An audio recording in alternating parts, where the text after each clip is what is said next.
반갑습니다, 여러분. 이를테는 시간, 오늘은 요나서 2장입니다. 여러분은 인간이 어떤 때 가장 진실해질 수 있다고 생각하시나요? 저는 가장 절박할 때가 아닐까 생각합니다. 죽음을 앞둔 시점에서 인간은 모든 것들을 내려놓고 절대자와 직면하게 되고 솔직한 자신의 모습을 드러내곤 하죠. 요나는 사람들에 의하여서 제비뽑힘을 받았습니다. 하나님께서 그를 막다른 골목으로 몰고 가신 거죠. 그리고 바다에 내던짐을 받았습니다. 그가 바다에 던져졌을 때 그는 죽었다라고 생각했을 것입니다. 그런데 그 후에 그는 놀라운 사실을 깨달았습니다. 자기가 죽지 않았다는 사실요.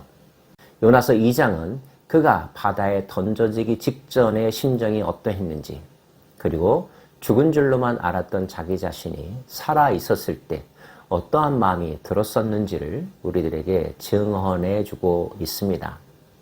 1장 17절 말씀부터 함께 살펴보기를 원합니다. 여호와께서 이미 큰 물고기를 예비하사 요나를 삼키게 하셨으므로 요나가 밤낮 3일을 물고기 뱃속에 있으니라. 요나로 하여금 발각되게 하시니도, 그를 바다에 던지어지게 하시니도, 풍랑이 있게 하시니도, 그리고 그 요나를 준비하고 있다가 덥석 삼킨 큰 물고기도 하나님께서 예비하셨음을 증언하고 있습니다. 그야말로 여호와 일에 계획하시고 예비하시는 하나님의 모습입니다. 그 물고기 뱃속에서 요나는 하나님께 기도합니다. 그 기도문을 살펴볼까요? 내가 받는 고난으로 말미암아 여호와께 불러 아뢰었더니 주께서 내게 대답하셨고, 내가 스올의 뱃속에서 부르짖었더니 주께서 내 음성을 들으셨나이다. 스올의 뱃속, 무덤 같은 곳, 큰 물고기 뱃속에서 하나님께 부르짖었다는 것 이해가 됩니다. 그런데 고난으로 말미암아 여호와께 불러 아뢰었더니, 이것은 어떤 순간을 의미하는 것일까요? 우리는 이 본문에서 1장이 소개하고 있지 않은 요나의 심정을 추정할 수 있습니다. 배가 풍랑을 만나 파손되기 직전임을 알게 되었을 때, 제비를 뽑아 자기가 뽑히게 되었을 때 요나의 마음, 그 속에서 얼마나 두려웠을까요?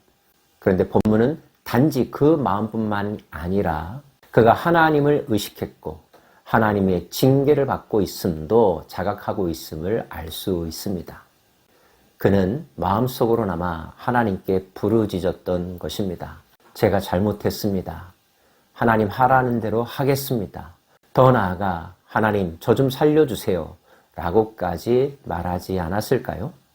주께서 나를 깊음 속 바다 가운데 던지셨으므로 큰 물이 나를 둘렀고 주의 파도와 큰 물결이 다 내 위에 넘쳤나이다.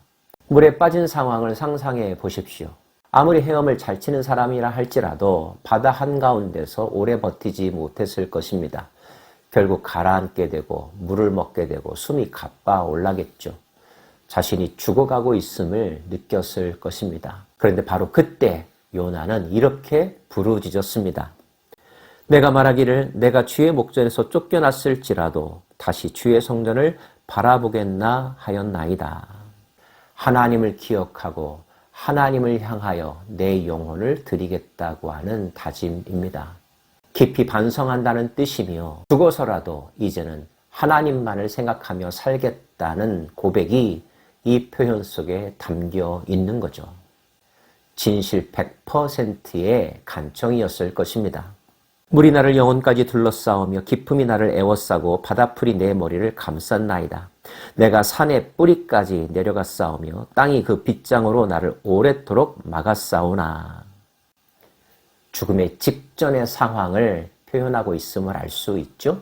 이제 모든 것을 내려놓을 수밖에 없는 상황이 되었습니다.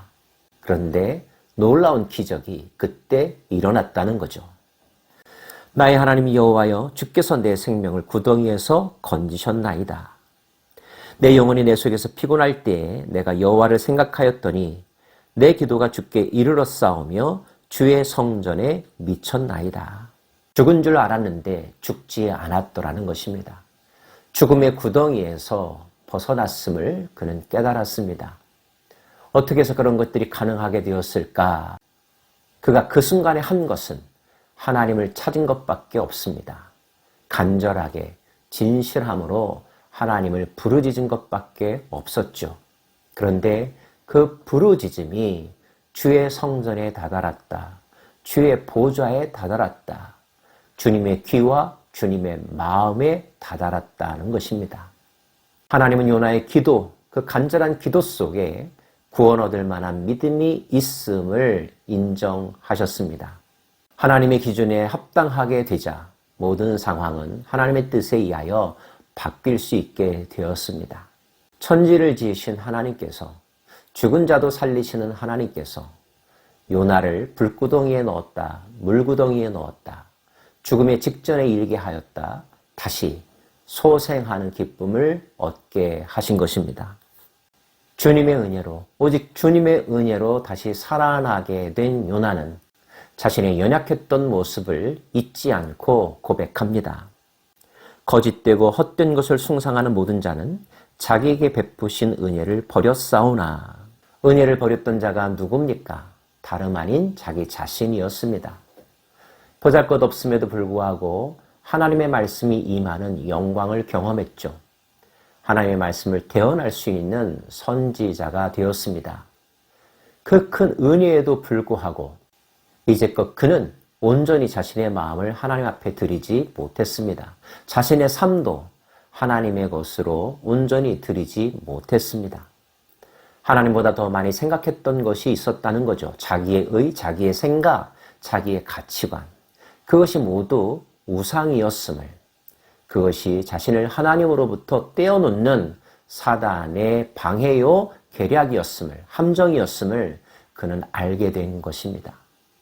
함정에 빠지지 말았어야 했음에도 불구하고 빠지고야 말았던 자신의 연약함, 그는 고백하고 있는 것입니다. 수치스러운 마음으로, 회개하는 마음으로, 뉘우치는 마음으로 말이죠. 그리고 다짐합니다. 나는 감사하는 목소리로 주께 제사를 드리며 나의 서원을 주께 갚겠나이다. 구원은 여호와께 속하느나이다.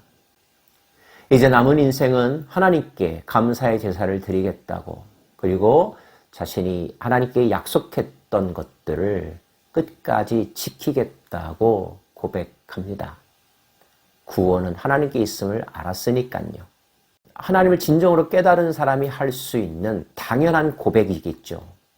하나님을 영화롭게 하며 하나님의 말씀에 순종하며 하나님 앞에서 진실한 삶을 살겠다고 고백할 수밖에 없는 것, 이것이 하나님의 주권을 체험한 자가 할 수 있는 당연한 고백이 아닐까요?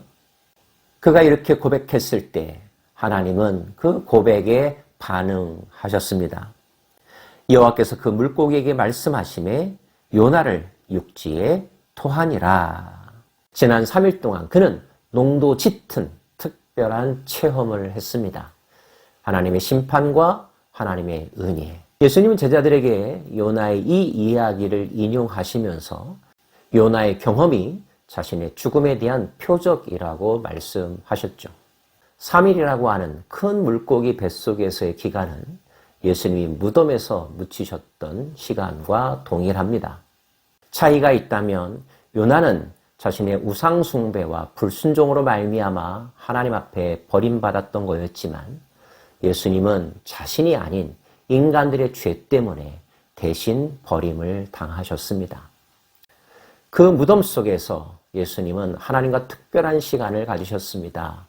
요나가 그러했던 것처럼요. 그리고 하나님은 그분의 전적인 주권으로 예수님을 다시 살리셨죠. 그리고 모든 이름 위에 뛰어나게 하셨습니다. 죽음 또는 죽음과 같은 경험을 통해서 새롭게 태어나야만 하는 것이 인간인 것을, 그리스도께서 다시 살아나신 것처럼 부활의 몸으로 신령한 삶을 새롭게 출발할 수 있는 존재가 인간이라는 것을 요나의 이야기와 예수님의 십자가 사건은 우리들에게 가르쳐주고 있습니다. 그 죽음의 순간에서 우리가 해야 될 것은 하나님을 바라고 하나님께 부르짖는 것뿐입니다. 그 부르짖음이 온전한 믿음을 근거로 할 때 하나님은 그 믿음만으로 우리를 살려주신답니다. 구원해 주신답니다. 우리에게도 이 순간 요나가 보였던 것만큼의 온전한 믿음이 있기를 원합니다. 그 믿음으로 살 것입니다. 그 믿음으로 승리할 수 있을 것입니다.